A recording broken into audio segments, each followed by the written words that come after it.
네, 시작할까요? 네, 안녕하세요. 저는 인사노무관리론 하고 있는 이혜선 노무사라고 합니다. 네, 만나서 반갑습니다. 네, 박수 안 치우세요? 안 치셔도 돼요? 안 치셔도 돼요? 네, 농담이고. 자, 이제 일기 시작하는데요. 저희가 이제 주말반이잖아요. 저희 학원이 조금 평일반 규모가 많이 큰 편이고, 이제 주말반은 평일반에 비해서는 조금 규모가 작긴 작아요. 그쵸? 그럼에도 불구하고, 이제 저희가 조금 일찍 시작해서 이제 진도를 빡빡빡빡 나갈 건데, 아마 저랑 연기 때 하신 분들도 있고, 안 하신 분들도 조금 있어가지고 사전에 조금 말씀을 좀 드릴게요. 일단은 우리 강의 기획서 잠깐만 보시면 강의 진행이라고 해가지고 연간 커리큘럼을 쭉 써놨어요. 교재하고 그다음에 어떤 정규 강의 외에 뭐가 이제 병행이 되는지 다 소개를 조금 해놨습니다. 자, 일단은 연기는 지났죠. 9월부터 12월까지 순환이었고, 이제 1기라고 해서 1월부터 3월, 이제부터 들어가는 거예요. 그쵸? 자, 가시면 1순환 평일 및 주말반 진행을 하는데, 주요 교재라고 해서 나와 있죠. 이제 수험서하고 서브노트가 나간다. 이렇게 소개가 돼 있습니다. 수험서는 여러분이 이제 다 가지고 계신 그 책이 되겠고요. 우리 수험서가 이번에는 목차를 살짝 색깔을 넣어가지고, 여러분 조금 보시기 편하게 해놨어요. 인사관리하고 이제 다른 이론들 공부하는 그 경영조직론이나 아니면 경영학 이론들 그 공부하는 방법과 인사관리를 공부하는 방법은 조금 다를 수 있어요. 이론 같은 경우에는 1 더하기 1은 2다 라는 정답이 명확하게 있습니다. 하지만 인사관리 같은 경우에는 어느 정도 우리가 구조만 알고 목차만 안다라고 했을 때 쓸 수는 있어요. 그렇죠? 아예 손을 못 대는 과목은 아니란 말이죠. 그래서 막판 정리를 할 때 보통 목차하고 키워드 중심으로 막 정리를 합니다. 보통은. 그래서 이제 이번에는 책 목차에다가 색깔을 조금 입혀가지고 좀 보시기 편할 수 있게 좀 이렇게 좀 처리를 했어요. 그래서 이 수험서로 나갈 거고, 이 수험서 같은 경우에는요, 전부 다 기본서 베이스로 만든 거예요. 기본서라는 거는 이제 교수님들 책 말하는 거거든요. 기본서 베이스로 각각 우리가 봐야 되는 다양한 기본서들 하나로 집적을 해놓은 거라서 이것만 잘 정리를 좀 하시면 여러분들이 필수로 보셔야 되는 기본서는 다 보시는 거나 마찬가지예요. 그죠? 중복되는 내용 빼고 조금 더 좋은 내용 골라서 넣고, 그 다음에 이 책에는 있는데 이 책엔 없네 하는 내용들 다 하나로 모아놓은 거예요. 그래서 다른 인사관리 수험서보다는 조금 분량이 될 수 있어요. 특히 이슈 같은 경우에는요, 기본서에 나와 있는 이슈들만 모았을 때 지금 거기가 11개인가 나와 있을 거예요. 9개인가? 이렇게 나와 있나요? 자, 그렇기 때문에 이 정도는 일단은 기본적으로 정리를 하셔야 된다라고 생각을 좀 해놓으시면 좋겠습니다. 됐나요? 자, 왜 기본서 베이스로 가는지는 설명을 좀 해드리자면, 자, 여러분 혹시 인사관리 기출문제를 최근 3년도 기출문제 본 적 있어요? 최근 3년도 기출문제를 혹시 이렇게 쭉 보게 될 기회가 있다면, 자, 보통 저희가 인사관리 문제가 아주 옛날에는 2가지 유형으로 나뉘었어요. 첫 번째 문제는 뭐냐면요, 책에 있는 거예요. 기본서에 있는 내용. 그거를 물어보는 게 이제 착한 문제겠죠? 두 번째로는 이런 샘플 강의에서 이런 말 하면 안 되는데 지랄 맞은 문제가 있어요. 그게 뭐냐면 책에 없는 걸 물어봐. 그러니까 1년 동안 미친 듯이 수험 공부했는데 시험장 가서 딱 문제를 깠더니만 헐, 책에 없는 거 이거 뭐야? 이렇게 되는 거예요. 그렇죠? 그러니까 1년 동안 내가 열심히 공부한 그 노력이 수포로 돌아가는 그런 말도 안 되는 문제들을 내는 경우들이 있었어요. 그런데 최근 3개년도 문제를 쭉 보시면은 그러한 그러니까 출제 경향이 많이 없어졌어요. 그렇죠?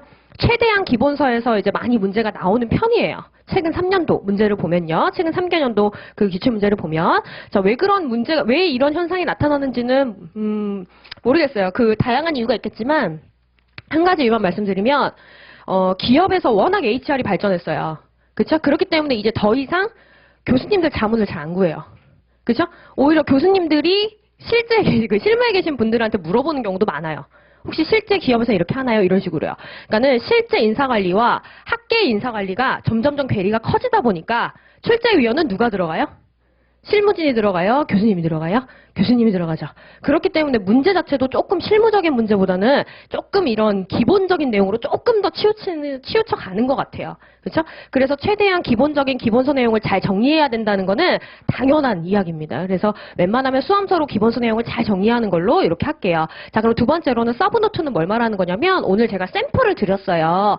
서브노트가 원래 오늘부터 나가면 좋았는데 서브노트를 출판하는 그 일자가 너무 빡빡하게 가는 거예요. 그렇게 되면은 이제 저 같은 경우에도 실수를 많이 하게 되고 만족할 만한 결과물이 안 나오더라고요. 그래서 이번에는 제가 한 주 딜레이를 하겠다고 했어요. 그래서 다음 주 토요일에 여러분이 서브노트를 받을 수 있을 것 같습니다. 그래서 서브노트는 어떤 형식이냐면 거기 샘플 보이죠? 자, 이 두꺼운 수험서가 150페이지 내로 줄여져 있어요.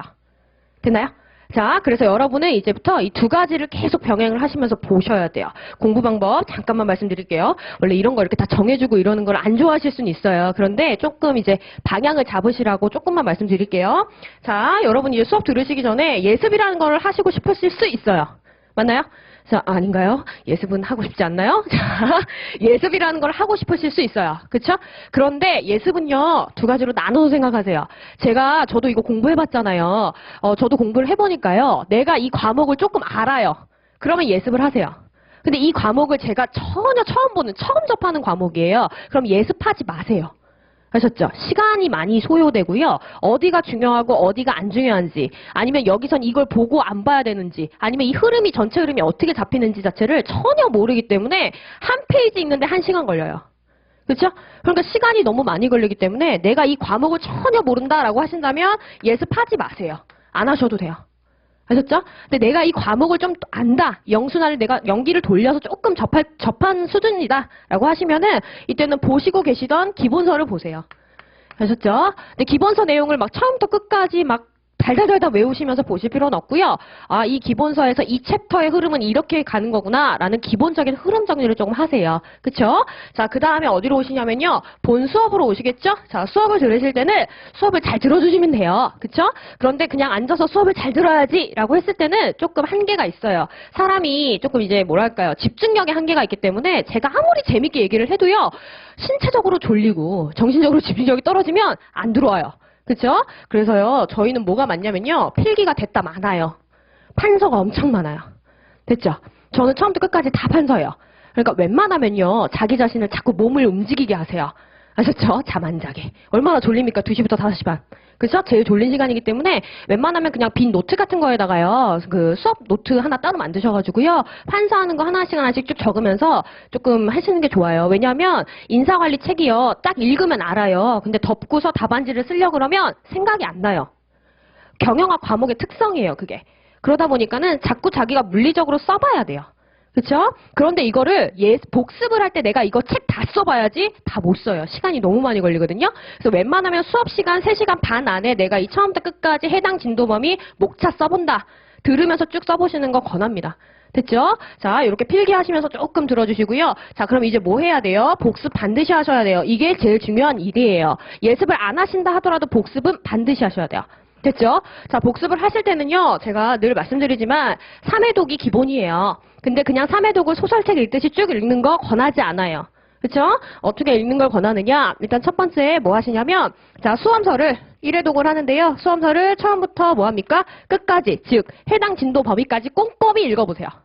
이미 수업 시간에 선생님이 어느 정도 줄을 쳐주면서 하기 때문에 조금 몇몇 문장들은 다 수업 시간에 읽은 문장들이 돼요. 그렇기 때문에 복습할 때 혼자 처음부터 끝까지 꼼꼼히 읽었을 때 시간이 많이 들진 않습니다.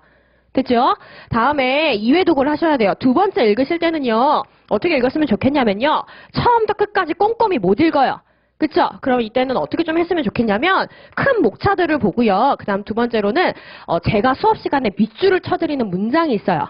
그쵸? 그 밑줄 문장 위주로 봐주세요. 근데 이거를 그냥 기계적으로 목차 의 읽고 뭐 종류 읽고 이렇게 기계적으로 읽지 마시고요. 목차랑 아래 밑줄 쳐준 문장을 연결시켜 보는 거예요. 됐어요? 의에서는 선생님이 이렇게 밑줄 쳐주시고 이 단어에 동그라미 해줬어. 그럼 이 동그라미 단어를 설명하는 게 아래 내용으로 오나? 그 내용 목차로 가가지고 밑줄 쳐준 문장 다시 확인해보고. 됐어요? 흐름을 만들어야 돼요. 라임 탄다고 하거든요. 저희가 그냥 장난스럽게 조금 이렇게 흐름을 만들면서 봐주셔야 되고, 특히 밑줄 친 문장을 봤는데 그 밑줄 친 문장을 딱 봤을 때 그 문장에 있는 문단 전체가 기억이 안 나요. 그럼 어떻게 해야 돼요? 그 문단 처음부터 끝까지 꼼꼼히 읽어야 돼요. 하셨어요? 그 문장을 봤는데 그 문장이 속해 있는 문단의 내용이 어렴풋이 기억이 안 난다. 그럼 그 문단 다시 처음부터 끝까지 꼼꼼히 읽어봐야 돼요. 문단 말한 겁니다. 됐어요? 2회독, 3회독은 어떻게 가냐면요. 3회독은 보통 여러분이 금요일날 밤에 시험을 봐요. 자체적으로. 그죠? 시험을 봐요. 그러니까 다 저를 이렇게 놀라서 쳐다보시는데, 자, 자체적으로 시험을 보실 거예요. 기출문제를 푸셔야 돼요. 하셨어요? 자, 그러면 그 시험을 보기 전에, 내가 대학교 다닐 때 중간고사, 기말고사 봤던 거 기억나세요? 그 시험 본다라는 생각으로 마지막 그 해당 진도 범위를 빠르게 봐야 돼요. 10분 내에. 그럼 어떻게 해야 돼요? 목차랑 이 밑줄 친 문장 안에 있는 키워드만 보는 거예요. 눈으로 막 바른다고 하죠? 눈으로 막 찍는 거예요. 그렇게 해가지고 딱 이제 책 덮고 시험을 딱 보시는 거예요. 됐어요? 자, 그러면 이제 자연스럽게 오죠? 복습 네 번째 시험이에요. 됐죠? 원래 평일반 같은 경우에는 저희가 9시에 수업을 시작해서요, 8시에 미리 와서 시험을 쳐요. 그런데 우리 주말반 같은 경우에는, 시간이 너무 빡빡하죠? 행쟁을 듣고 점심 먹고 바로 지금 인사관리를 들어야 되는데 그 사이에 시험을 볼 수가 없어요. 그래서 저희가 이 시험을 그렇다고 주말반을 안 보면 안 되죠? 그래서 시험을 보는데, 자, 기출문제를 풉니다. 혹시 연기 때 저랑 같이 수업 안 하신 분들 꽤 되죠? 그래서 지금 보니까 연기 때 안 하신 분들이 꽤 돼요. 연기 때 근데 저희가 이미 25점짜리 기출문제 다 풀었어요. 연기 때 다 풀었어요. 그래서 지금 1순환 때는 저희가 50점짜리를 들어가요. 근데 만약 처음 답안지를 쓰시는데 50점짜리 쓰는 게 부담스러울 수 있거든요. 50점짜리하고 25점짜리는 완전 레벨이 달라요. 됐어요? 레벨이 다르기 때문에 웬만하면 25점부터 시작하는 걸 제가 권해요. 그러니까 지금 늦은 거 아니에요. 25점을 지금부터 쓰시는 것도 괜찮아요. 그래서 여기는 제가 두 부류로 나눌게요. 선생님 저는 답안지 처음 써봐요. 이러면은 25점짜리 문제를 계속 드릴게요. 그 다음에 두 번째로는 선생님 저는 25점짜리 문제는 조금 쓸 줄 알아요. 연기 때 선생님이랑 했고요. 아니면 뭐 공부를 좀 했었어요. 이런 분들은 50점짜리로 바로 들어가세요. 됐죠? 자, 이 문제는요. 제가 어떻게 하냐면 카페에 올려요. 문제를. 물론 문제를 보여드립니다. 앞쪽에 다 기출문제 나와 있어요. 해당 진도 범위 어떤 문제 나왔는지. 됐죠? 그 문제들 중에 하나를 제가 꼽아서 드리는 거예요. 됐죠? 이거를 저희가 금요일 밤에 하셔야 돼요. 그러면 저는요, 금요일 아침에 문제를 올릴 거예요. 카페에. 제 카페에요. 자, 그러면 여러분은 금요일 자정까지 뭐 하면 돼요? 답안지를 카페에 올리면 돼요. 핸드폰으로 사진을 탁탁탁 찍어가지고요. 답안지를 업로드 하시면 돼요. 됐어요? 카페에 업로드 하는 거예요. 자정까지 업로드 하시면 돼요. 그럼 제가 그 아래다가요, 비밀 댓글로 첨삭을 엄청나게 달아드려요. 저 이거 너무 편하더라고요. 이번 해봤거든요. 연기 때 시험 삼아서 해봤어요. 와, 너무 편해요. 첨삭하는데 제가 글씨를 못 쓰거든요. 그래서 글씨 쓰는데 약간 한계가 있어요. 그런데 이거는 워드잖아요. 그러니까 막 내가 하고 싶은 말을 막 다 쓰는 거예요. 그래서 막 댓글이 막 7개, 8개씩 막 달려있을 거예요. 여러분 그 게시판 보면 좀 놀랄 거예요. 자, 그래서 이렇게 해가지고 딱 진행을 할게요. 됐죠? 그러면 이 첨삭은요, 웬만하면 하시는 게 좋아요. 왜냐면 이게 본 정규 수업에 들어가 있는 커리큘럼이 아니고 추가적으로 하는 거예요. 이렇게 하는 이유가 뭐냐면 여러분 2기 때부터 답안지를 써요. 그런데 2기 때부터 쓰면 조금 늦어요. 특히나 동차로 하시는 분들은 조금 미리 2차감을 잡아놓은 다음에 1차에 올인을 해야 돼요. 그래서 웬만하면 지금 1순환 때 답안지를 써보는 게 좋아요. 그런데 자기 혼자 답안지를 쓰는 건요, 정말 하면 안 되는 행동이에요. 자기 혼자 답안지를 쓰고요. 그냥 스터디원들끼리 모여서 답안지를 쓰잖아요. 그러면 자기의 안 좋은 습관이 점점 강화돼요. 그쵸? 그러니까 웬만하면 피드백을 자꾸 받아야 돼요. 그래서 제가 이거 웬만하면 조금 하시라고 귀찮으셔도 하셨으면 좋겠다. 이렇게 많이 말씀드립니다. 요즘에 또 핸드폰이 다 이렇게 되잖아요. 핸드폰으로 탁탁탁탁 찍어가지고 좀 이렇게 올려주시면 좋겠어요. 물론 처음 올릴 때는 시간이 좀 걸릴 수 있어요. 하지만 몇 번 하다 보면 사람은 적응할 수 있어요. 적응의 동물이에요. 그렇기 때문에 금방 합니다. 됐죠? 자, 그럼 카페 주소를 알아야겠죠? 자, 저도 못 외워요. 다음점 카페점 내신가요? 다음 카페는 그렇게 시작하나요? 그죠? 다음점 카페점 내실 거예요. 다음 슬래시래요. 자, 이걸 하고요. 그 다음에 HR, OB, OD 이렇게 하시면 돼요. 이거는 하이픈입니다. HR 인사죠? 그 다음에 이거는 OB라고 해서 조직행동론이고요. OD라고 해서 조직 설계예요. 그죠? 인사 경조 선생님 카페이기 때문에 어쩔 수 없이 이렇게 했어요. 그러니까 이렇게 해서 가입하시면 되고요. 가입하셔서 거기 가시면 인사관리 답안 첨삭 게시판이 있어요. 거기다가 답안지 올리시면 돼요. 선생님, 우리 카페는 실명제거든요. 선생님 실명으로 제 답안지를 올리는 게 부끄러워요. 아무도 그거 게시물 안 열어봐요. 안 열어봐요? 그러니까는 여러분 걱정 안 하시고 올리시면 되고, 얼굴과 이름 매칭을 못해요, 사람들은. 그러니까 괜찮아요. 아셨죠? 그리고 댓글로 제가 이렇게 첨삭을 달아드리면 더 좋은 기능이 뭐였냐면, 제가 이렇게 딱 첨삭을 달았어요. 그랬더니 바로 거기다 리플을 달더라고. 그래서 뭐라고 하시냐면, 선생님 혹시 이런 말씀인가요? 그래서 제가 이렇게 고치면 어떤가요? 다시 저한테 물어볼 수 있고 제가 다시 확인을 해줘요. 그런데 이걸 물리적으로 첨삭을 하면 제가 혼자 막 쓴 다음에 배포 끝이에요. 그쵸? 그게 조금 더 이게 좋더라고요. 그러니까 상호작용하는데 좀 효과적이니까 조금 귀찮아도 해주셨으면 좋겠어요. 됐죠? 이렇게 하시고, 문제는 늘 2개가 올라갈 겁니다. 주말반은. 그래서 25점짜리 선택하시고 싶으면 25점. 50점짜리를 난 풀어보고 싶다라고 하면 50점. 이렇게 가시면 돼요. 자, 근데 중요한 거는요, 답안지 처음 쓰시는 분들은 답안지 어떻게 쓰는지 모르실 수 있어요. 그쵸? 그러면 여기 제가 아마 첨삭 게시판에 올렸던 것 같아요. 첨삭 게시판이 아니고 강의 관련 게시판에 가시면요. 인사관리 아니면 경영조직론 답안지 작성 방법과 공부 방법론을 9장씩 써놓은 게 있어요. 그거 딱 클릭해가지고 보세요. 답안지 이렇게 쓰는 거구나. 설사 선택 과목이 경영조직론이 아니더라도 경영조직론 답안 작성 방법까지 보세요. 인사랑 경조 양자에 모두 다 적용되는 내용을 제가 양쪽으로 분리시켜서 써놓은 거기 때문에 두 개는 반드시 읽어보세요. 아셨죠? 읽어보시고 답안지는 이렇게 쓰는 거고 그다음 공부는 이렇게 하는 거구나. 이거를 반드시 체크해서 읽어보신 다음에 답안지에 자꾸 적용해 보셨으면 좋겠어요. 됐나요? 자, 했고. 자, 그러면 선생님, 이렇게 한 주가 이렇게 한 주에 그 공부 방법이 이렇게 가는 거라면 다음 주는 어떻게 되느냐? 다음 주 일단 수업 시작하기 전에 수업을 시작하면요. 자, 첫 번째 뭐부터 하겠습니까? 문제풀이부터 합니다. 됐죠? 본인이 답안지를 안 쓰고 그 문제풀이를 들으면 아무 소용없어요. 그렇죠? 모범 답안 강평 같은 거는요, 자기가 답안지를 써본 다음에 들어야지 이게 쏙쏙 들어와요. 이렇게 뭐라 그러나요? 뼈에 사무치게 느껴진다 그러나요? 그렇죠? 근데 자기가 답안지를 안 써보고 그냥 선생님 모범 답안 보면서 이렇게 듣잖아요? 그런가 보다. 하고서 다음번에 그거 적용 못하고 기억도 안 나요. 그렇죠? 그러니까 자기가 웬만하면 답안지 써본 다음에 수업 시작했을 때 처음에 뭐부터 한다고요? 기출문제, 모범 답안, 풀이부터 해요. 풀이부터 해요. 지난주 복습하면서 이거 해요. 그 다음에 이제 뭐냐면 서브노트로 가볍게 지난주 복습해요. 여기까지 복습이에요. 됐죠? 그 다음에 다시 어떻게 갑니까? 다음 새로운 진도 이렇게 진행이 돼요. 됐죠? 이게 저희가 계속 할 거예요. 지겹도록 10번 합니다. 이거 기억하셔가지고 이 루트로 가는구나. 그러면 내가 복습할 때 요거는 반드시 해야지. 예습할 때 요 정도는 해야지. 라는 공부 계획을 개별적으로 세우실 때 참고하세요. 아셨죠? 그게 가장 좋아요. 이렇게 해서 하나 보시고 1순환 때는 이제 이렇게 진행이 됩니다. 그래서 웬만하면 1순환 끝날 때까지 기출문제 25점짜리 50점짜리 중요한 거는 다 풀어보는 게 좋아요. 됐죠? 이렇게 해서 하나 봐주세요. 그 다음에 2순환, 3순환 때는 모의고사이기 때문에 여기는 나중 가서 또 한번 보시면 될 것 같아요. 자, 그 다음에 두 번째 가시면요. 카페 주소 거기 다 돼 있죠? 자, 어디로 가냐면, 제가 거기 미리 공지를 조금 드릴게요. 거기 가시면 2월 21일 날 강의 있죠? 2월 20일 강의가 그 휴강이 될 것 같아요. 왜냐면 제가 사전에 조금 잡아놓은 게 있어가지고, 작년부터 잡아놓은 게 있어가지고, 어쩔 수 없이 이게 휴강이 될 것 같아서 사전에 조금 말씀을 드리고, 이 강의는 제가 보강을 반드시 잡아가지고 할 겁니다. 그리고 하나 기억해 주시고, 그 다음에 다음 주 강의 있죠? 다음 주 강의는요, 제가 그 김밥을 좀 쏠게요. 그래서 김밥을 쏠 테니 저희가 6시에 시작하면 안 될까? 한 6시에 시작을 좀 해주셨으면 어떨까? 그렇죠? 너무 힘든가요? 자, 4시 반에 끝나고 6시래. 죄송합니다. 6시가 아니고, 죄송합니다. 저희는 그냥 그대로 진행이고, 그 경조에 해당하는 말인데, 죄송해요. 경조 강의를 6시로 땡겨야 되는데, 죄송합니다. 정신이 없어요. 자, 이렇게, 저희 다음 주에 아무것도 없고요. 딱 20일날, 2월 20일날, 요것만 기억해주세요. 휴강 있고, 보강을 잡을게요. 보강 잡아서 하고, 혹시라도 보강 못 오시면은, 동영상 강의 다 열어드리니까, 걱정 안 하셔도 돼요. 됐죠? 이렇게 해서 저희 OT 요 정도. 됐죠? 이제 감 잡으셨죠? 이렇게 해야겠구나. 자, 그럼 이제 수업. 들어갈게요, 바로.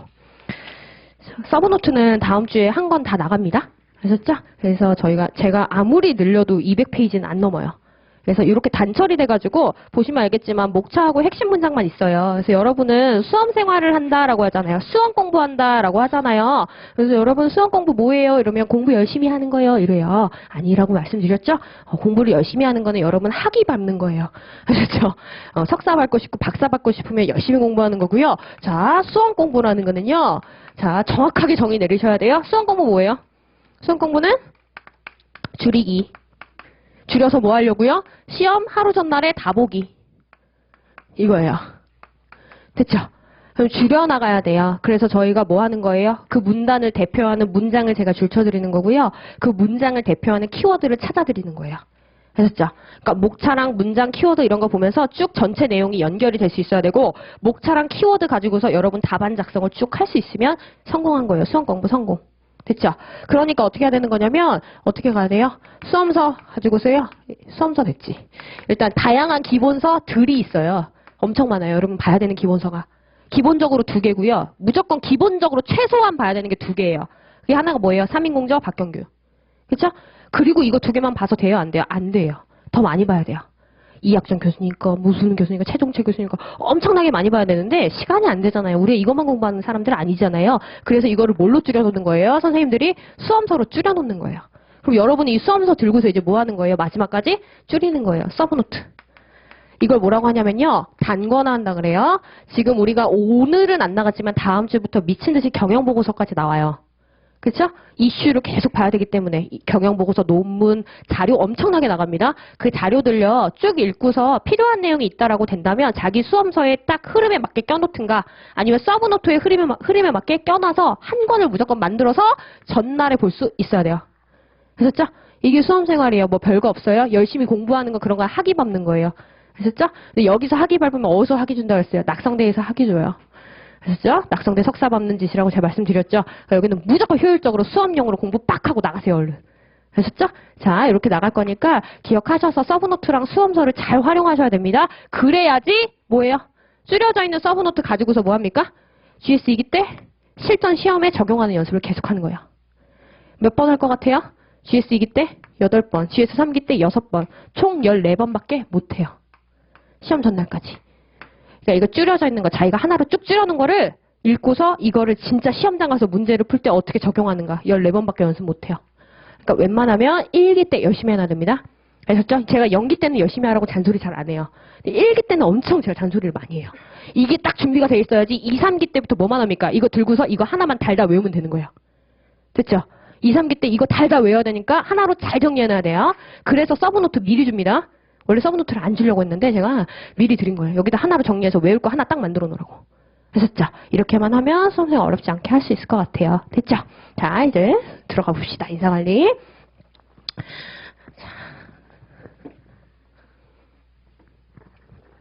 그 답안지 올리실 때 웬만하면은 그 문방구 같은 데 가면 저희 답안지 파는 거 아시죠? 답안지 양식 똑같은 거 팔아요. 실전 답안지를. 그러니까 그거에다 웬만하면 작성을 좀 하시고 뭐 몇 장 써야 되는지 얼마나 시간 걸려야 되는지 그거 9장짜리로 잘 정리해 놓은 거 있다 그랬죠? 그거 보시고서 확인하시면 돼요. 그렇게 해서 바로 올려주시고 궁금한 거 있으시면 카페에다 바로바로 올리시면 되고요. 카페에다가 뭐 다른 과목 물어보셔도 돼요. 제가 섭외를 몇 명 했어요. 그래가지고 합격자들 몇 명 섭외를 해가지고 혹시 뭐 노동법 물어보고 싶으시면 제가 노동법 하나 또 잘하는 애 섭외했고 행정 물어보고 싶으시면 하나 섭외해놨고 1차 과목 물어보고 싶으시면 다 섭외해놨어요. 그러니까는 거기다가 그냥 아무렇게나 올리시면 이렇게 바로바로 답변은 달릴 거예요. 아셨죠? 그렇게 해서 카페를 좀 활용을 해주시면 좋겠습니다. 자, 인사관리에 들어가 볼게요. 자, 이제 저희가 인사관리 체계라고 해가지고 가장 첫 번째 챕터를 배우게 돼요. 그쵸? 자, 인사관리 체계라고 해서 저희가 배울 내용들을 조금 볼 건데, 자, 인사관리는 여러분 어디에 포함되는 학문인가요?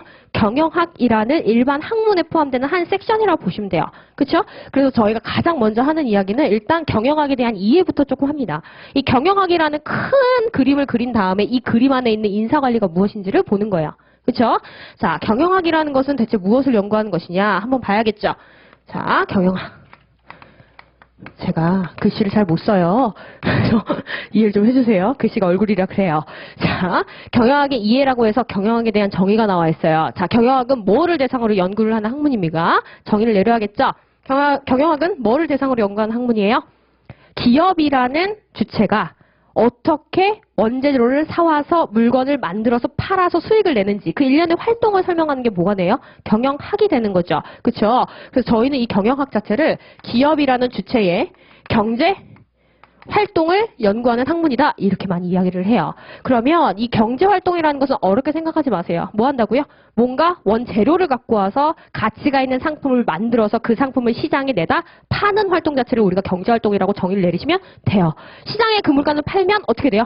그 물건을 원했던 사람이 그 물건을 사게 되는 거죠. 이게 뭐가 되는 건가요? 효용, 만족이 문제가 되는 거예요. 어렵게 생각하지 마시고 재료 갖다가 물건 만들어서 시장에 갖다 파는 일련의 활동을 경제활동이라고 하는구나. 그럼 이 경제활동 중에서도 가장 중요한 활동, 즉 경제활동을 통해서 추구하고자 하는 목표를 달성하는데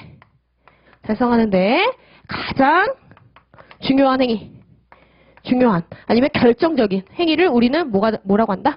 결정적인 행위를 우리가 바로 경영활동이다라고 이야기를 해요. 됐나요? 자, 기업의 경제활동 중에서도 이 경제활동을 통해 달성하고자 하는 목적 달성의 가장 핵심적인 역할을 하는 활동을 우리는 경영활동이라고 한다. 선생님, 너무 경영활동의 정의가 추상적이에요. 그쵸? 그러니까 어떻게 해요, 우리가? 이 경영활동 자체에 대한 내용을 파악하기 위해서 연구를 한 학자의 내용을 들여다보는 거예요. 됐어요?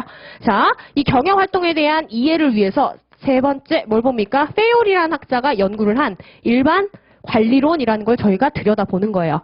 선생님 경영활동의 정의가 너무 추상적이에요. 경제활동 중에서도 가장 목적 달성에 핵심적인 활동을 하는 것, 결정적인 활동을 하는 게 경영활동이라고 하는데 너무 추상적이잖아요. 그럼 이걸 구체적으로 설명한 학자의 이론을 들어서 설명을 해드릴게요. 이렇게 가는 거예요.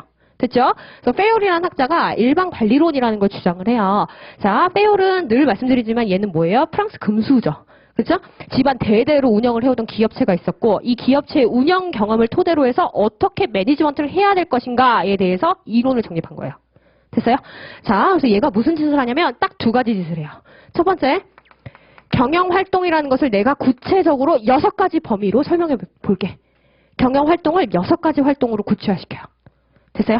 자, 첫 번째 활동을 뭐라고 하냐면 이거 기술활동. 기술활동이라는 건 뭐다? 생산활동을 말하는 거야. 됐어요?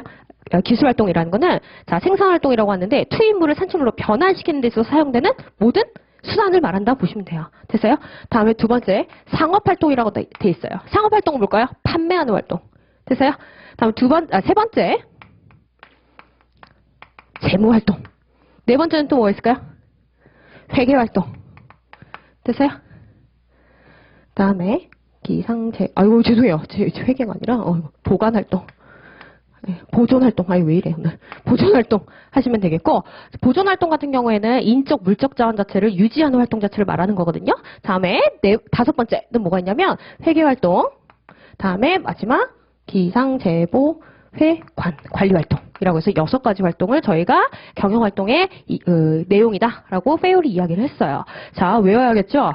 어떻게 외울까요? 기상, 제보, 회관. 됐어요? 이렇게 해서 외우시고 두 문자를 제가 따드리는 경우가 있어요. 2차는 1차도 마찬가지예요. 1차 문제 유형 중에 하나가 나열형, 열거형이 있어요. 열거형. 열거형은 어떻게 하는 거예요? 페올의 일반 이론에 따르면 경영활동은 6가지로 분류가 된다. 다음 중 아닌 것을 골라라. 1번 동그라미 기술활동, 2번 동그라미 상업활동. 이게 바로 열거형이에요. 암기가 돼야 돼요. 2차는 뭐 해야 돼요? 이거 다 써야 되기 때문에 암기가 돼야 돼요. 그래서 우리가 두 문자를 따요. 두 문자 그냥 이렇게 첫 글자만 다 따면 그게 두 문자인가요? 절대 기억 안 나요. 그쵸? 첫 글자 따놓은 다음에 여기에 최대한 어이없는 이야기를 붙이세요. 그래서 뭐 하면 돼요? 기상 일어나서요. 제 보러 회관에 갔어요. 됐어요? 기상 제보 회관. 이렇게 해서 외우시는 거예요. 아셨죠? 자, 근데 첫 번째 한짓 경영활동 6가지로 나눴다 그랬죠? 두 문자 딴 짓이 아닙니다. 자, 이 중에서 뭐를 제일 강조하냐면 페올은 요게 짱이라 그래.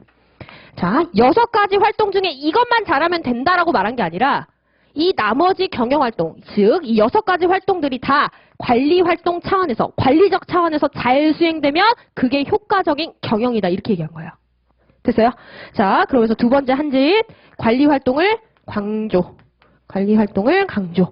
관리활동만 강조한 거라고 했어요? 안 했어요? 아니죠. 뭐 했다고 했어요? 다른 경영활동의 관리가 잘 돼야지만 이게 뭐가 된다? 효과적인 경영이 된다. 효율적인 경영이다. 이렇게 주장한 거예요. 자, 그러면 관리활동이라는 건 대체 뭘 말하는 거냐? 관리활동은 뭘까요? 조직의 목적을 달성하기 위해서요. 달성하기 위해서 뭐 한다? 5가지 기능을 수행하는 거예요. 그게 뭘까요? 첫 번째, 계획. 두 번째, 조직. 그 다음 뭐 할까요? 조직화한다 그러죠? 계획하고, 조직화하고, 그 다음 뭐 할까요? 조직, 그 다음에 지휘, 그 다음 뭐예요? 조정, 마지막 통제. 라는 5가지 기능을 수행하는 게 관리활동이라고 하고요. 선생님 저 이거 5개 못 외워요? 그럼 어떻게 하면 돼요? 플랜, 두, C예요. 됐어요? 이게 바로 경영활동이라는 것을 설명하는 구조가 되는 거예요. 자, 그럼 이제 경영활동의 왁구가 나와요. 아, 경영활동이라는 거는 이런 기능들을 뭐 한다? 이런 기능, 활동들을 관리적으로 전개해 나가는 게 경영활동이구나. 됐어요? 자, 그럼 정리. 경영활동은 어떻게 돼요? 경영학은 첫 번째, 기능적 차원이라고 하거든요. 여러분 기능이라는 말을요. 기능이라고 쓰고 활동이라고 읽으면 쉬워요. 자, 기능이라는 거는 어떠한 활동을 한다는 건데 경영활동 6가지 요거 말하는 거예요. 됐나요? 자, 페율이 말한 저 6가지는 결국 어떻게 나뉘냐면 주기능, 즉 주요 활동으로서 뭐가 됩니까? 원자재 사와야 되죠. 그래야지 물건 만들 거 아니에요. 원자재 사오려면 뭐 해야 돼요? 구매라는 거 해야 되죠. 그죠? 그럼 구매해서 그 원자재 가지고 뭐 해야 돼요? 물건을 만들어야 되죠. 그게 뭐예요? 생산이죠. 그럼 만든 물건 뭐 해야 돼요? 팔아야 되죠. 그게 뭐예요? 판매. 주기능은 이거 3가지예요. 즉 기업은 뭐 하는 주체? 경제활동을 하는 주체죠. 경제활동을 위해서는 이 3가지 활동을 반드시 해야 되니까 주기능, 주활동. 됐죠? 그럼 이 주기능을 수행하기 위해서 부차적으로 수행해야 되는 활동들이 있어요. 그게 뭐예요? 구매하려면 뭐 해야 됩니까? 돈 있어야죠. 재무. 그죠? 또 뭐 해야 돼요? 생산을 위해서는 생산 위해서는 뭐 해야 될까요? 정보관리. 생산이나 판매를 위해서는 정보관리 해야 되잖아. 마지막 3번째는 뭐 해야 돼요? 이 직무를 수행하기 위한 인적 자원에 대한 관리가 필요한 거예요. 그렇죠? 이 활동을 수행하는 주체는 사람이잖아. 기계뿐만이 아니라요. 그죠? 그래서 이렇게 3가지 기능이 부차적인 활동 기능이라고 해요. 그런데 페율이 뭐라 그랬어요? 이러한 활동 기능은 어떤 차원으로 이루어질 때? 관리적 차원. 즉 뭐다? 각각의 활동에 뭐가 잘 돼야 돼요? 계획, 실행, 통제가 잘 돼야지만 효과적인 경영활동이 되는 거예요. 됐죠? 마지막 하나만 더. 근데 모든 기업이 모든 활동을 모든 똑같은 관리체계 하에서 전개한다? 아니죠. 기업의 상황이나 아니면 기업의 목적에 따라 조금씩 이 경영활동이 달라져요. 이걸 우린 뭐라고 한다? 제도적 차원이라고 해요. 기업의 특수한 상황이나 기업의 목적에 따라서 이 기본적인 경영활동이 달라지는 걸 말해요. 됐죠? 그래서 경영학이라는 거는요. 기업의 경영활동을요. 3가지 차원으로 뭐 한다? 분석해서 접근하는 체계적 학문이에요. 됐나요? 자, 그러면 볼게요. 경영학. 이런 큰 그림 경영학. 큰 그림 안에 있는 누구 보는 거예요? 인사관리 보는 거죠. 그러면 경영학은 활동 6개를 플랜도시로 쪼개서 보는 거구나.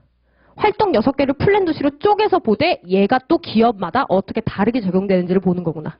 됐어요? 그러면 이 큰 구조가 어디도 적용돼요? 똑같이? 인사관리에도 똑같이 적용되는 거예요. 됐어요? 그래서 인사관리 구조 한번 여기 맞춰서 쪼개볼까요? 자, 인사관리라는 거는 결국 어떤 활동을 수행할까요?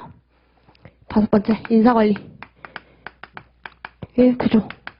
경영학 그대로 한번 가볼까요? 인사관리는 어떤 활동을 수행해요? 직무라는 것을 수행할 사람들을 뭐 합니까, 일단? 데려와야죠. 그렇죠? 그 직무라는 걸 수행할 사람을 확보해야 돼요. 이 확보 활동이 첫 번째 활동이에요. 그죠? 이렇게 확보한 인적 자원에 대해서 우리 뭐 해야 돼요? 평가해야 돼요. 얘가 지금 어떤 직무를 수행할 수 있는 능력을 보유하고 있는지, 우리 조직의 목적 달성을 위해서 얘는 얼마큼 가치 있는 자원인지를 뭐 해야 되죠? 평가해야 돼요. 그 평가 결과에 따라서 우리 뭐 해요? 뭐 해요? 이 직무를 수행하는데 10 정도의 능력이 요구되는데 평가 결과를 보니 얘는 8 정도의 능력밖에 없네? 그럼 이 갭을 뭐 합니까? 교육훈련 통해서 뭐예요? 높여주는 거죠. 이걸 뭐래? 개발활동이라고 하죠. 그 다음 또 하나 뭐예요? 평가 결과를 가지고서 뭐 하는 겁니까? 보상이라는 걸 하죠. 맞아요? 그래서 확평개보. 그 다음 뭐예요? 얘가 이 직무 수행을 뭐 한다? 꾸준히 잘하게 만들려면 어떻게 해야 될까? 유지활동. 마지막 어떻게 돼요? 이 해당 조직에서 이 구성원 자체의 관계가 단절되는 활동, 그거 뭐예요? 방출이라고 해가지고 저희가 인사관리와 관련된 활동은 확평개보유방이라고 이야기를 많이 하고요. 평가는 보통 생략해서 이야기를 하기도 해요. 됐죠? 자, 그러면 이 기능적 활동이 어떻게 돼야 된다 그랬어요? 관리적 차원으로 잘 전개돼야지만 효과적인 뭐가 되는 거예요? 경영활동의 일환인 인사관리가 되는 거예요. 그렇죠? 그럼 뭐 해야 된다는 말이에요? 각각의 기능활동을 뭐 해야 된다? 관리적 차원으로 쪼개서 봐야 된다. 관리는 뭐예요? 플랜, 두, C를 어떻게 하느냐의 문제인 거죠. 그죠? 하나씩 검토해 볼까요? 여러분, 해당 직무를 수행할 사람을 데리고 오려고 그래요. 그럼 뭐부터 해야 될까요? 해당 직무를 수행할 사람을 데리고 와야 돼요. 그럼 뭐 해야 될까요? 뭐 해야 될까요? 이거 책 펴놓고 할까요? 제가 이 간격 계산을 잘 못해요. 몇 년째 해도 자꾸 간격 계산을 못해가지고 좁네요. 이런 말을 많이 해요. 자, 책을 하나 펴놓고 갈게요. 10페이지 펴보세요. 표 하나 보이죠? 자, 인력의 확보라는 걸 하려고 그래요. 그러면 사전에 뭐 해야 될까요? 우리 조직이 어떠한 인력을 얼마큼 필요로 할까? 대한 예측 활동이 들어가야 되죠. 그래서 가장 첫 번째 뭐 나옵니까? 인력의 수요 공급 예측이 뭘로 나와요? 플랜, 즉 계획 활동에 해당이 되는 거예요. 됐어요?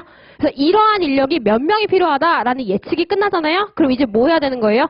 실천 활동으로서, 즉 직접적인 확보 활동으로 뭐 들어가는 겁니까? 모집 선발 들어가는 거예요. 그쵸? 그럼 이 모집 선발 활동이 효과적이었는지에 대한 평가가 C로 들어가는 거죠. 됐어요?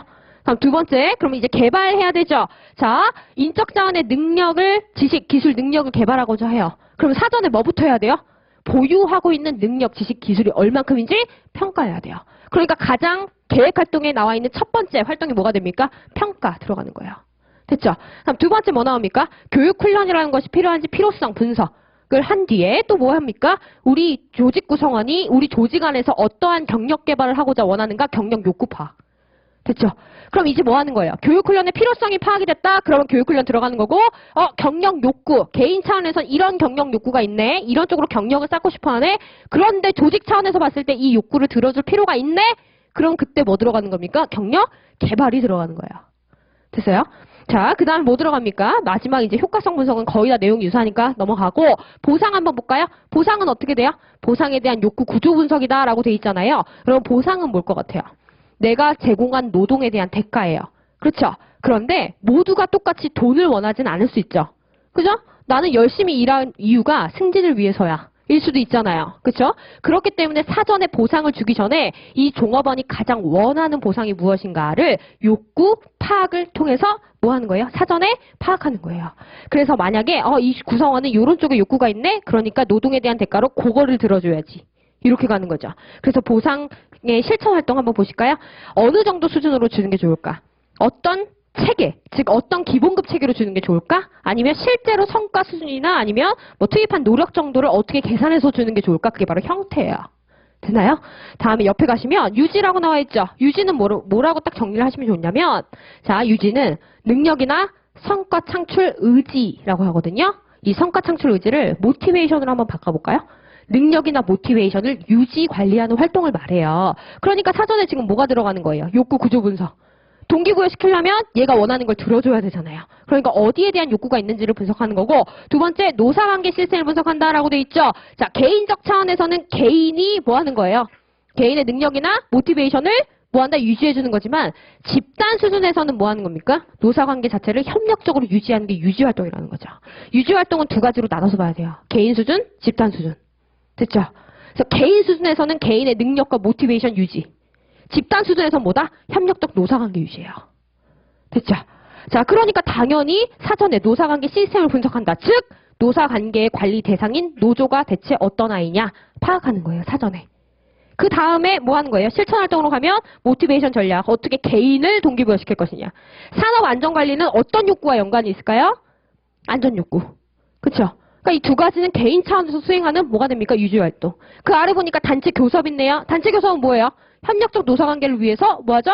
기본적인 근로조건과 관련된 협상을 진행하는 과정 자체가 되는 거잖아요. 그러니까 얘는 뭐예요? 집단 수준에서의 노사관계 실천 전략이라고 보시면 돼요. 다음에 방출 갈까요? 방출. 이건 뭐예요? 방출은 두 가지 측면에서 생각해 볼 수 있겠죠. 방출은 여러분 근로관계가 단절되는 것 이렇게 생각해 보세요. 자, 첫 번째. 기업이 원해서 근로관계가 단절되는 경우가 있겠죠. 두 번째는 누가 원해서?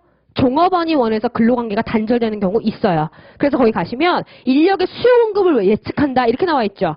필요로 하는 인력의 질, 양을 파악하는 거예요. 이거 누가 하는 거예요?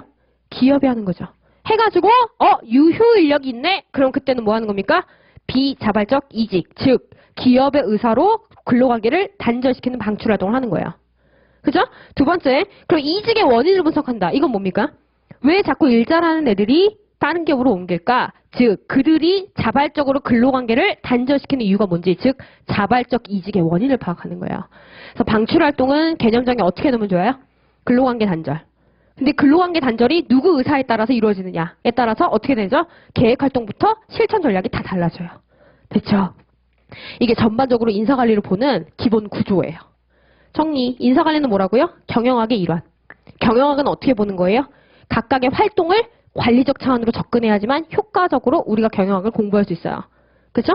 그럼 경영활동, 즉 경영학의 대상인 경영활동의 일환, 인사관리 역시도 똑같은 구조로 봐야 된다. 그래서 뭐 하는 거예요? 인사관리를 위해서 우리가 수행하는 기능, 활동들을 열거해 놓고 각 활동별로 관리적 차원에서 분석하여 보는 것이 인사관리를 학문적 체계로 분류해 보는 거야. 됐죠? 그럼 인사관리도 똑같이 어떻게 돼요? 기업의 목적 상황에 따라 다르게 적용되겠죠? 그래서 인사관리 역시도 기능, 관리뿐만이 아니라 제도적 차원에서도 고려를 해봐야 돼요. 됐죠? 자, 그래서 여기까지 한번 책 정리 쭉 하고요. 그 다음에 우리가 제도적 차원에서 조금 봐야 되는 내용 좀 보도록 할게요. 자, 어디로 가시냐면요. 책은 3페이지예요. 자, 가볼게요. 인사관리 체계라고 해서 경영학과 인사관리 이렇게 들어가죠? 자, 여러분이 이제 1기 때 보고 전혀 볼 일이 없는 부분이에요. 그렇죠? 그래서 처음이자 이제 마지막으로 보는구나 라고 생각하시고 지금 꼼꼼히 봐주세요. 자, 갑니다. 경영학의 연구 대상은 뭐가 된다? 기업의 경제활동이다. 제목만 봐도 되게 해놨어요. 자, 그럼 두 번째 줄 밑줄 좀 쳐볼까요? 경제활동을 재화와 용역의 흐름이 이루어지는 재현상이다. 이렇게 돼 있죠? 자, 하나 밑줄 쳐주시고 그 아래에 경영활동으로 연결이 돼요. 첫 번째 줄 가보실까요? 이러한 기업의 경제활동 중 기업의 목표 달성과 직접적 혹은 간접적으로 의미 있는 관계가 있는 활동을 우리는 뭐라고 한다? 경영활동. 개념이 너무 추상적인데? 그래서 세 번째 누구로 갑니까? 페이올이라는 학자가 경영활동을 설명한 이론을 가지고서 구조를 파악하는 거예요. 연결됐어요? 이 책은 이렇게 봐야 돼요. 그래서 목차간 흐름이 분명히 있어요. 자, 첫 번째 경영활동의 분류라고 되어 있네요. 자, 두 번째 줄 갑니다. 기술활동의 기자 동그라미 해놔야겠죠. 상업활동의 상자 동그라미 해야겠죠. 자, 기술활동은 거기에다가 제조, 생산에다가 체크해 주시고 상업활동은 판매에다가 체크해 두시고 괄호 안에. 자, 재무라고 되어 있네요. 거기는 자본에 체크를 해 두시고. 그죠? 자, 보전에서 보자 동그라미 해놓고 얘는 뭐예요? 보호해 주세요. 재산종업원 보호라고 되어 있죠. 보호에 체크.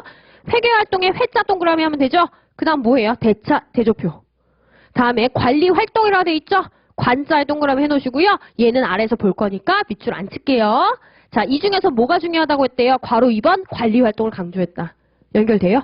자, 여기는 내용을 최대한 안 봐야 되는 데기 때문에 목차로 연결되게 해놓은 거예요. 자, 가시면 자, 첫 번째 줄에 6가지 경영활동 중 관리활동을 강조. 자, 그럼 관리활동을 뭘 말하는 거냐? 세 번째 줄 밑줄 하나 치겠습니다. 조직의 목적 달성을 위해 필요한 것을 계획, 조직, 지휘, 조정, 통제하는 행동. 됐죠? 자, 나머지 계획 이런 거는 나중에 정말 복습할 때 한번 1회독 할 때 그때 한번 읽어보세요. 아셨죠? 한 페이지 넘어가서 그럼 경영활동이라는 거는 대체 어떤 구조로 봐야 되느냐? 그 아래 그림 보세요. 그림 이거 그릴 일 절대 없어요. 그래서 뭐만 우리가 보면 되냐면 그 아래 그림 아래 첫 번째 줄 경영활동을 위에서 살펴본 기능, 관리, 그리고 제도적 차원이라는 3차원으로 파악해야 된다. 이해했나요? 됐어요? 자, 그러면서 아주 좋은 말이 나오는데 세 번째 줄 보세요. 이걸 풀어서 설명하면 경영학이란 모든 종류의 기업의 구매, 생산, 판매, 인사, 재무, 정보 활동을 이게 뭐예요? 기능적 차원이에요. 이것을 계획, 조직화, 통제 이건 뭡니까? 관리적 차원으로 뭐 하는 거예요? 존재하는 재현상을 체계적으로 연구하는 것을 말한다. 기능적 차원과 관리적 차원으로 뭐 한다? 과학적 접근하는 게 경영학이다. 이거예요. 자, 그러면 그 아래에 되게 중요한 얘기가 나오는데 이건 줄치지 말고 눈으로 볼게요. 체계적으로 기능적 차원과 관리적 차원을 연구한다라는 건 무슨 말이냐? 그걸 한번 가보세요. 기술하고. 기술이라는 거는 여러분이래요. 기술이라는 거는요. 있는 현상 그대로를 객관적으로 설명해내는 걸 말해요. 그럼 옆에 설명이라는 건 대체 뭐를 설명한다는 걸까요? 얘는 제 현상 자체를 설명한다는 게 아니라 인과관계를 설명한다는 거예요. 됐어요? 다음 옆에 가시면 예측하고 변화한다라고 하죠. 그쵸? 예측을 통해서 변화, 컨트롤이라고 되어 있죠? 통제라고 돼요. 이게 바로 뭐가 돼요? 관리자가 직접적으로 하고자 하는, 즉 관리활동의 궁극적인 목적인 거죠. 됐어요? 인사관리를 공부하는 이유는 이거예요. 각각의 기능 활동과 기능적 활동을 관리적 차원으로 파악을 해서 뭐 한다? 조직 내의 인사와 관련된 활동들, 현상들을 설명하고 그 다음 뭐 하는 거예요? 아, 그래서 이러한 원인에 의해 결과가 나오는구나 라는 인과관계를 파악하고 그 다음 뭐 하는 거예요? 아, 이런 원인이 있으니까 이런 결과가 나오겠구나 라는 예측을 통해서 내가 원하는 결과를 만들기 위한 통제를 하는 거예요. 됐어요? 그럼 이거 하나 봐주시고 이거를 제가 굳이 왜 말씀드리냐면 여러분이 답안지에 쓰시고 공부를 해야 될 방향이에요. 무슨 말? 뭔가 현상이 있으면 있는 그대로 객관적으로 현상 파악을 하셔야 하는 게 첫 번째. 두 번째 여러분 뭐 해야 돼요? 왜 이렇게 돼야 되는지 이유 파악을 반드시 하셔야 돼요. 아셨죠? 마무리는 늘 뭐 해야 돼요? 성공 방안, 즉 통제, 관리 방안. 답안지 방향 그대로 가고요. 그 다음에 공부 방향 그대로 가요. 그래서 이건 웬만하면 제가 첫 시간에 딱 얘기해드려요. 그래서 여러분 공부하실 때 반드시 뭐 해야 된다고요? 객관적으로 쭉 설명할 수 있어야 되고요. 원인 설명할 수 있어야 돼요. 세 번째는 뭐 할 수 있어야 돼요? 결과 예측을 통해서 관리 방안 제시할 수 있어야 돼요. 구체적으로. 됐어요? 인사관리 공부하실 때 세 가지는 반드시 내가 할 수 있어야 된다. 이거 항상 기억하시면서 각 챕터를 접근하셔야 돼요. 하셨죠? 이거 하나 기억해 주세요. 다음에 인사관리 위치라고 되어 있는데 자, 가도 될까요? 자, 인사관리는 거기 첫 번째 줄 4페이지 맨 아래쪽 가면 내용이 나와 있네요. 기업의 주기능인 구매, 생산, 판매 활동에 인적 자원을 지원. 됐어요? 그러면 여기 주기능에 대한 인적 자원 제공합니까? 자, 5페이지 첫 번째 줄 끝에 가보세요. 지원적 기능인 재무, 정보, 그리고 인적 자원의 지원도 포함한다. 한마디로 경영활동에 필요한 인적 자원을 제공하는 게 인사관리예요. 됐나요? 하나 봐주시고 그 아래 인사관리 학문적 체계라고 해서 나오죠? 여기부터 조금 보도록 할게요. 자, 갈게요. 인사관리 학문적 체계. 그럼 인사관리는 이런 구조로 가는구나. 여기까지 이해하셨죠? 자, 그럼 인사관리라는 거는요, 궁극적으로 경영활동의 일환이죠. 근데 경영활동은 아까 뭐라 그랬어요? 조직의 목적 달성을 위해서 반드시 필요한 핵심적인 활동이다. 이런 얘기 했었죠. 한마디로 가볼게요. 조직의 목적이라는 게 존재를 해요. 조직의 목적은 뭘까요? 조직이라는 거. 목적 뭘까요? 유지. 현 상태를 유지하거나, 아니면 뭐 할까요? 성장하는 게 조직의 가장 큰 목적이에요. 됐죠? 이 유지와 성장을 위해서 우리가 자꾸 환경에 적합해야 된다느니 아니면 환경을 개척해야 된다느니 등등의 이야기를 하는 거죠. 그렇죠? 이 조직의 목적을 달성하기 위한 활동을 우리 뭐라고 한다? 경영활동이라고 그랬죠. 경영활동의 목적은 조직의 목적 달성이에요. 두 가지 차원으로 나눠서 접근해요. 첫 번째는 경제적 효율성을 달성해서 조직의 목적을 달성하자. 이런 주장이 나와요. 됐어요? 다음에 두 번째로는 좀 그림 못 그리죠. 자, 사회적 효율성을 달성해서 조직의 목적을 달성하자 이런 주장을 해요. 경영활동이라는 조금 더 거시적 차원에서 말하는 경제적 활동이라는 거는 경제적 효율성이라는 거는 이렇게 생각하시면 좋을 것 같아요. 자, 수익성. 그죠? 수익이 나야지 뭐합니까? 유지성장 가능하잖아요. 또 뭐 할까요? 안정.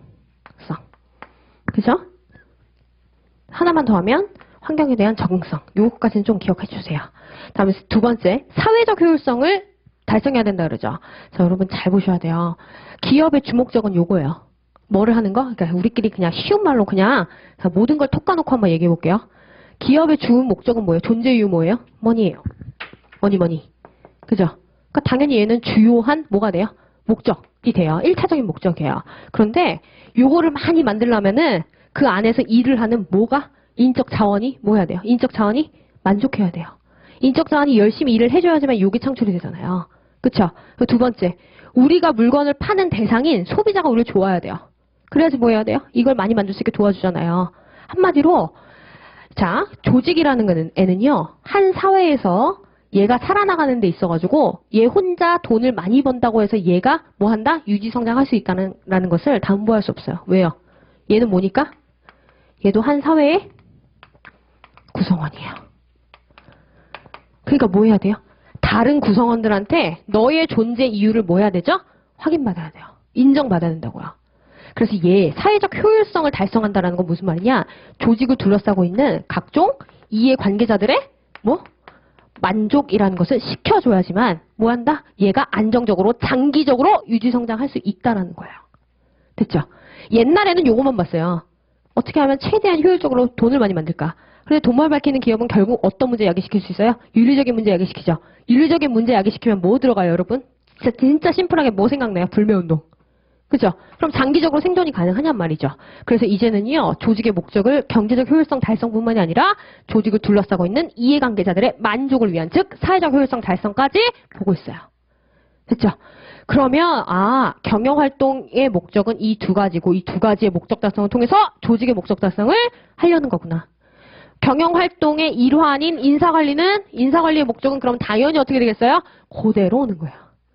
경제적 효율성이라는 것을 달성하기 위해서 인사관리 차원에서 경제적 효율성을 달성하기 위해서는 어떻게 해야 될까요? 뭘 올려야 돼요? 노동 성과를 올려야지. 그쵸? 최대한 적게, 그러니까 똑같은 근로시간을 근무한다 하더라도 최대한 많은 아웃풋을 만들 수 있도록 만들어야 되는 거예요. 맞아요? 이게 바로 뭐예요? 효율적이잖아요. 두 번째, 그럼 다양한 이해관계자 중에서 누구의 만족을 높이는 것이 인사관리 차원에서 사회적 효율성이라는 목적이 될까요? 당연히 이해관계자 중에 누구? 종업원. 네? 만족이 하나의 목적이 되는 거예요. 인사관리의 목적이요. 이 목적을 달성하기 위해서요. 뭐 하는 겁니까? 해당 직무를 맡고 있는 뭐예요? 사람에 대한 관리를 들어가는 거예요. 됐죠? 그래서 얘는 뭐가 돼요? 이건 인사관리의 목적, 이 목적을 달성하기 위한 인사관리 연구 대상인 거예요. 됐어요? 자, 정리. 인사관리는 결국 직무와 사람의 적합성을 통해서 뭐한다? 경제적 효율성과 사회적 효율성을 달성하려는 학문인 거예요. 이해했어요? 자, 그러면 한번 그 책 보세요. 책 볼까요? 가볼게요. 인사관리 연구 대상 나와 있네요. 자, 세 번째 줄 한번 볼까요? 자, 경영활동이라는 거는 그 아래 그림 보이시죠? 그림은 참고로 보시고요. 자, 그 아래 세 번째 줄 경영활동이란 결국 주어진 일을 보다 효율적으로 수행하는 것이기 때문에 직무와 일을 수행하는 인간이 바로 인사관리의 연구 대상. 직무의 동그라미, 인간, 사람의 동그라미 해놓으시고요. 그 다음에 인사관리의 목표 한번 보세요. 이러한 직무와 사람에 대한 관리를 효과적으로 해서 뭐 하고자 하는 거예요? 인사관리의 목적인 경제적 효율성과 사회적 효율성을 달성하고자 하는 거예요. 한 페이지 넘어가면 그림 보이죠? 6페이지. 자, 경제적 효율성이라는 거는 노동 생산성, 노동 경제성 이렇게 나와 있지만 그냥 한마디로 말하면 노동 성과의 극대화예요. 노동 성과 이렇게 해서 하나 정리해 놓으시면 되겠고, 자, 사회적 효율성이라는 것은 조직 내에 있는 종업원의 만족을 추구하겠다 이겁니다. 양자는 무슨 관계일까요? 분명히 양자는 대립적인 관계예요. 예를 들면 종업원의 욕구 충족을 위해서 우리가 임금을 엄청 올려줘야 돼요. 근데 임금을 올려주면 어떻게 돼요? 일한 거에 비해서 많은 대가를 줘버리면 효율성 차원에서, 즉 노동 성과 차원에서는 뭐가 되는 거예요? 내가 손해죠. 근데 양자는 경쟁적인 관계, 대립적인 관계는 맞아요. 그런데 진짜 관리를 잘하는 사람은 뭐 하는 거예요? 양자를 동시에 추구하는 거예요. 그래서 우리는요, 인사관리의 기본적인 목적 두 가지를 이렇게 놓고 봐요. 그래서 인사관리 기법을 배우잖아요. 그러면 그 기법의 효과를 논할 때 보통 경제적 효율성과 사회적 효율성 효과로 나눠서 검토가 되는 경우들이 많아요. 그래서 됐나요? 자, 효율성 측면에서, 즉 성과 차원에서 이렇게 도움이 되고 종업원의 만족 차원에서 이렇게 도움이 된다라는 형태로 효과를 검토한다는 말이에요. 됐나요? 이거는 반드시 조금 기억하셨으면 좋겠고, 자, 이를 통해서 경영활동의 목적인 조직의 경제적 효율성과 사회적 효율성 달성을 추구하는 게 바로 인사관리의 목적이라고 보시면 되겠습니다. 다시는 볼 일이 없어요. 그런데 가장 인사관리의 기저에 깔려서 돌아가는 기본 왁구예요. 하셨죠? 자, 옆 페이지 한번 가볼까요? 기업 조직의 목표라고 해서 제가 다 부제로 올려놨죠? 유지 성장. 제목만 보면 되게 해놨어요. 자, 그럼 두 번째 문단 한번 가보세요. 인사관리 목표는 이러한 기업 조직의 목표 달성에 공헌하는 거다. 했나요? 두 번째 줄. 그럼 인사관리 목표는 기업 조직 목표 달성에 공헌하는 거구나. 그래서 경제적 효율성과 사회적 효율성으로 나눠서 인사관리 목표를 검토합니다. 자, 경제적 효율성이라고 해서 부제로 다 써놨죠? 노동 성과의 극대화. 자, 노동 성과는 첫 번째 줄 끝에 보세요. 기업을 경제, 기술, 시스템으로 본다. 이런 말 나오죠? 경제, 기술, 시스템의 윗줄. 이거 무슨 말인지 아시겠어요? 모르시겠죠? 아닌가요? 저는 원래 법대로 시작했거든요. 제가 대학교에서 법학 전공했어요. 그러다가 이제 경영학에 꽂혔다기보다는 노무사 준비를 하기 위해 경영학을 이제 제가 복수 전공을 밟았는데, 이런 용어를 교수님이 설명 안 해주는 거예요. 그래서 저는 법대니까 이게 무슨 말일까? 법대들은 정의에 굉장히 예민합니다. 이런 단어에 대한 정의가 안 되면 굉장히 힘들어하고 다음 페이지 못 넘어가요. 그래서 이게 대체 무슨 말일까 하면서 되게 고민을 많이 하고 모든 책을 막 다 찾아봤어요. 그죠? 근데 되게, 그래서 학원 강의를 들었는데 강사님도 설명을 안 해주시는 거예요. 근데 소심해가지고 나는 질문을 못한 학생이었어요, 저는. 그러다 보니까 혼자 되게 끙끙 앓고 막 모든 책을 다 찾아보고 막 그런 우를 범했어요. 그죠? 그래서 저는 그냥 아예 설명해드릴게요. 이 경제기술 시스템이란 말이 있고 그 아래 사회적 효율성 가면 두 번째 줄에 사회 시스템이란 말이 있어요. 됐죠? 이 시스템이라는 말은요, 여러분이 경영학을 공부하는 이상 계속 보게 될 거예요. 됐죠? 그래서 아예 정리하고 갈게요. 중요한 건 아니에요. 그렇게 중요한 건 아닌데 이걸 모르면 그냥 그런 게 있나 보다 하고 계속 넘어가서 힘들어질 겁니다. 자, 여러분 시스템 이야기 잠깐만 할게요. 이따가 시스템 이론 하면서 설명해 드릴 거긴 한데, 시스템 이론이라는 게 있어요. 시스템 이론이요, 처음에 생물학으로 시작한 거예요. 자, 진짜 쉽게 가볼게요. 원래는 생물학에서 시작했어요. 자, 생물학에서 무슨 짓을 했냐면요. 살아있는 생물체는 시스템이다 이렇게 정의를 내렸어. 살아있는 생물체, 즉 유기체는 뭐다? 시스템이다 이렇게 정의를 내렸고요. 그럼 시스템이 뭔데? 물어봤더니 자, 사람 몸을 생각해보렴 이렇게 물어본 거죠. 사람 몸이요. 그냥 찰흙 한 덩어리 갖고 이렇게 만들었어요? 팔, 다리, 막 이렇게 머리 이렇게 만들었어요? 아니죠. 뭐 했어요? 심장이 있고, 나 약한데, 심장이 있고, 뭐 했어요? 또 그 아래 뭐 있죠? 몰라. 폐 있고, 뭐 있고, 위 있고, 장 있고, 이런 것들이 모여서 하나의 사람이라는 게 된 거예요. 즉, 시스템이라는 거는요, 정말 한마디로 부분의 합이에요. 작은 요소들이요, 공동의 목적을 달성하기 위해서 모이다 보니까 마치 하나인 것처럼 보인다. 이게 시스템이다. 이렇게 얘기한 거예요. 됐어요? 자, 그럼 이런 시스템의 가장 궁극적인 목적은 뭐겠어요? 살아있는 아이들의 가장 궁극적인 목적은 생존. 생존을 위해서 뭐 해야 됩니까? 환경에 적응해야 돼요. 됐어요? 자, 생물학에서 이걸 딱 얘기를 했어요. 그랬더니 이제 무슨 짓 합니까? 모든 학문을 이런 시스템적으로 접근하려는 시도가 있었어요. 시스템적으로 접근한다는 거는 뭐든지 뭐 한다? 하나의 대상을 쪼개서 만들어 놓고, 쪼개서 구체화시키고, 뭐 하는 거예요? 이들의 목적 자체를 환경에 대한 적응을 보는 거죠. 즉, 환경과 상호작용하는 존재다. 이렇게 보는 거예요. 이걸 경영학에 쏙 들어왔어. 그럼 이제 어떻게 되는 거예요? 유기체가 시스템이 아니라 조직이 시스템이다. 이렇게 가는 거예요.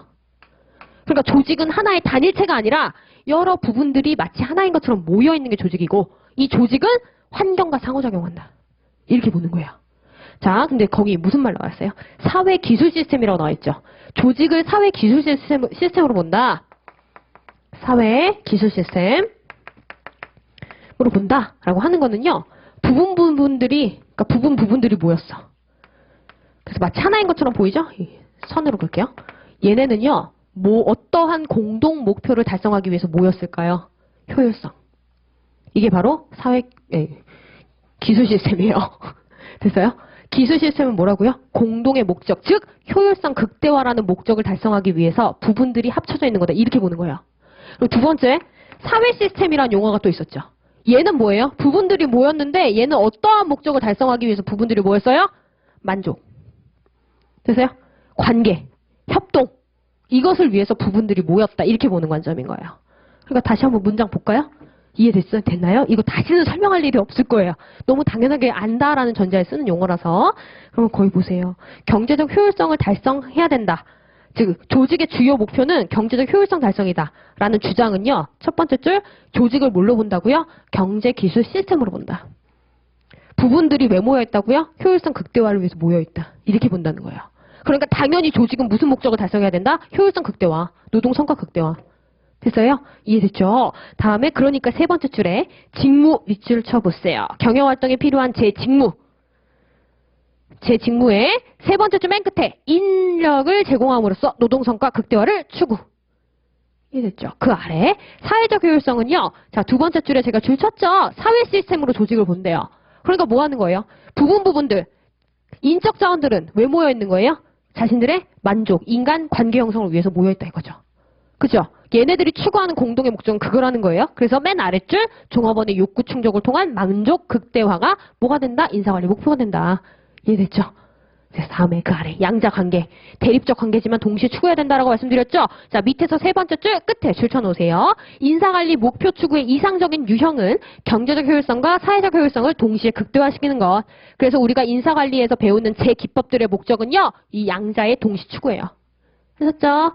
자, 그 아래 가시면요. 자, 그러면 이 목표를 달성하기 위해서는 어떤 활동들이 필요하냐? 어떤 활동 필요했어요? 확계, 보유, 방. 됐죠? 확기보유방 그대로 나와요. 자, 확보라는 건 뭘 말하는 거래요? 첫 번째 줄, 인력의 수와 질을 획득하는 활동. 인력의 수와 질을 획득하는 활동. 이렇게 돼 있죠? 하나 체크해 주시고. 자, 두 번째 줄 끝에 눈으로 봅니다. 인사관리의 출발점으로서 이것이 잘못되면 인사관리 다음에 오는 기능들, 개보유방 다 엉망된다. 이런 이야기 나와 있죠. 그래서 중요한 거고. 한 페이지 넘어가 볼게요. 인력평가라는 거는요. 두 가지 의미를 동시에 포함합니다. 자, 두 번째 줄 끝에 상대적 가치를 조직적으로 결정. 상대적 가치를, 인적 자원의 상대적 가치를 조직 차원으로 결정. 거기서 끝나는 것이 아니라 어떻게 합니까? 네 번째 줄 가보세요. 효과적인, 인적 자원의 효과적인 활용과 능력의 개발 육성을 위한 인사관리의 한 도구로 본다. 됐어요? 자, 인적 자원의 가치를 평가해요. 그렇죠? 그래서 결국 뭐 하려고요? 그 가치에 맞는 보상을 해주려고요. 두 번째로는 또 뭘 하기 위한 정보 제공 기능이 있어요? 능력의 개발을 위한 정보 제공 기능이 있는 거예요. 그래서 얘의 의미는 두 가지를 모두 다 포섭하는 의미로 기억을 좀 해주세요. 자, 그럼 인력평가는, 즉 인사평가는 왜 중요하느냐? 밑에서 두 번째 줄을 잠깐만 보실까요? 눈으로만 보세요. 각 개인에 대한 각종 인사처우의 기초자료를 마련하고 나아가 그 개인적 성장에 대한 방향을 제시하기 때문에 중요한 활동이다. 되나요? 다음에 세 번째 개발활동 한번 가볼까요? 자, 개발활동은요. 확보된 인력의 능력을 첫 번째 줄 최대한 개발함으로써 조직의 목표 달성의 정도인 유효성을 높이는 과정. 됐어요? 다음에 인력 보상이라고 되어 있네요. 얘는 뭔가요? 종업원이 제공한 노동을 기업 목표 달성의 공헌 정도로 평가하여 보상을 제공. 유지라는 거는요. 거기 딱 보시면 종업원의 성과 창출 의지 및 능력을 계속 유지하는 관리 과정이다. 이렇게 나와 있죠. 의지라고 하는 거에는요. 모티베이션 하나 딱 기억해 놓으세요. 어렵게 생각하지 마시고 모티베이션 하나 딱 기억해 놓으세요. 재밌는 것이 이 유지 활동이라는 거는 두 번째 줄에 개인적으로도 이루어질 수 있고 세 번째 줄에 집단 수준으로도 이루어질 수 있다는 거. 이렇게 나눠서 볼 거예요. 다음에 방출이라고 돼 있죠. 얘는 뭐래요? 기업과 종업원 간의 관계가 끊어지는 것. 이걸 방출이라고 한다. 옆에 한번 그림 보세요. 가장 중요한 게 보세요. 해당 직무를 수행할 사람을 뽑는 거죠. 여러분, 해당 직무를 수행할 사람을 뽑는 거죠. 두 번째 뭐예요? 해당 직무를 수행하는 데 있어서 필요한 지식, 기술, 능력을 신장시켜주는 거잖아요. 그렇죠? 해당 직무의 수행 결과에 따른 보상이 제공되는 거죠. 그죠? 해당 직무를 계속 꾸준히 애가 질림없이 뭐 하는 거예요? 수행할 수 있게 만들기 위한 게 유지활동이잖아요. 마지막 해당 직무를 더 이상 못하게 단절하는 게 방출이에요. 무슨 말이 하고 싶은 거냐? 기능적 활동은 뭐를 베이스로? 직무 베이스로 돌아간다는 거. 됐죠? 그래서 인사관리 대상이 직무와 사람이 되는 거예요. 이해하셨나요? 이거 이제 처음이자 마지막으로 볼 거기 때문에 조금 상세히 볼게요. 자, 이러한 인사관리 기능적 활동이 관리적 차원으로 잘 이루어져야지만 효과적인 인사관리 활동이 되는 거죠? 그래서 관리적 차원 이야기가 나왔고요. 세 번째 줄에 한번 줄 쫙 쳐놓으세요. 관리란 페올이 정립한 기법으로 어떤 활동을 보다 효과적으로 하기 위해서 활동을 계획, 조직화, 지휘, 조정, 통제해야 한다라는 주장을 말한다. 그래서 인사관리는요. 10페이지에 나와 있는 표, 이게 전체 우리가 배울 내용이에요. 됐죠? 계획활동 하나하나 배우고요. 실천활동 하나하나 배우는 거예요. 됐나요? 자, 여기 조금만 쉬고 다시 제도적 차원 들어갈게요. 10분 쉴 테니까 조금 잠 깨고 오세요. 지금 졸리실 거예요. 자, 15분에 시작하겠습니다.